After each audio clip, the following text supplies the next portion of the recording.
Hey guys, muraho neza abandi mwiriwe nanabifuriza ibihe byiza cyane. Nje hano kugira ngo nsabe imbabazi ku gitekerezo mperutse gutanga. Mperutse gutanga igitekerezo kuri Green P nawe ku kiganiro yari yatanze avuga uburyo adakunda kumva imiziki y'abanyarwanda ko atari imiziki imushishikaza cyane.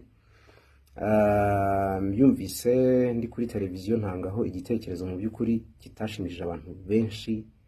Hari ababinyeretse ko kitabashimishije, wenda abandi ntibabinyeretse. Buri muntu wese yabikoze uko yumvaga agomba kubikora. Nanjye naje gutekereza nsubiramo n'igitekerezo nari natanze, mu by'ukuri numva ntabwo ari igitekerezo kiri mu bunyamwuga.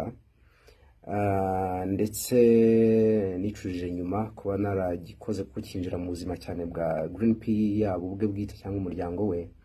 Ntabwo ari igitekerezo mu by'ukuri cyagomba gutangwa